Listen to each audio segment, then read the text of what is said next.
to make it with.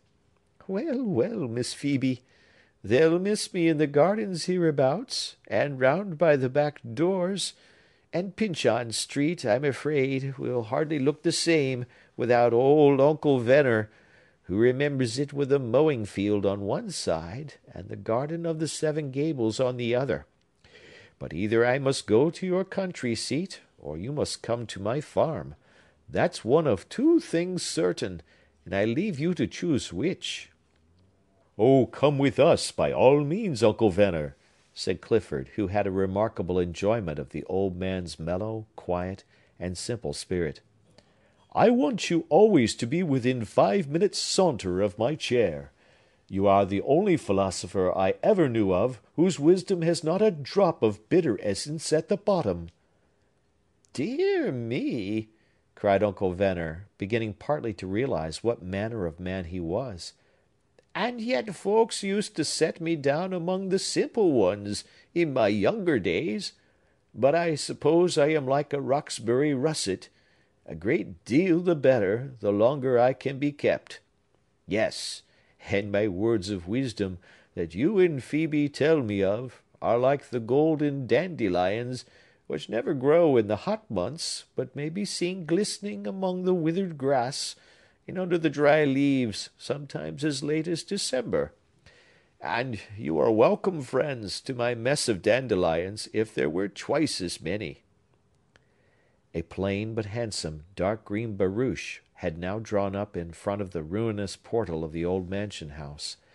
The party came forth, and, with the exception of good Uncle Venner, who was to follow in a few days, proceeded to take their places. They were chatting and laughing very pleasantly together, and, as proves to be often the case, at moments when we ought to palpitate with sensibility, Clifford and Hepzibah bade a final farewell to the abode of their forefathers, with hardly more emotion than if they had made it their arrangement to return thither at tea-time. Several children were drawn to the spot by so unusual a spectacle as the barouche and pair of gray horses. Recognizing little Ned Higgins among them, Hepzibah put her hand into her pocket, and presented the urchin, her earliest and staunchest customer, with silver enough to people the Domdaniel cavern of his interior with as various a procession of quadrupeds as passed into the ark. Two men were passing, just as the barouche drove off. "Well, Dixie," said one of them, "what do you think of this? My wife kept a cent shop 3 months, and lost $5 on her outlay. Old Maid Pyncheon has been in trade just about as long, and rides off in her carriage with a couple of 100,000, reckoning her share, and Clifford's and Phœbe's, and some say twice as much. If you choose to call it luck, it is all very well, but if we are to take it as the will of Providence, why, I can't exactly fathom it." "Pretty good business," quoth the sagacious Dixie. "Pretty good business."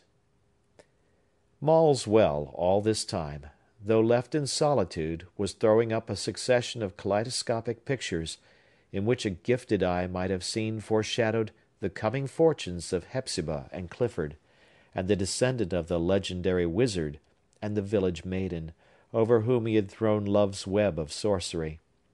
The Pyncheon elm, moreover, with what foliage the September gale had spared to it, whispered unintelligible prophecies; and wise Uncle Venner, passing slowly from the ruinous porch, seemed to hear a strain of music, and fancied that sweet Alice Pyncheon, after witnessing these deeds, this bygone woe and this present happiness of her kindred mortals, had given one farewell touch of a spirit's joy upon her harpsichord, as she floated heavenward from the house of the Seven Gables. End of chapter. End of book. Thank you for listening.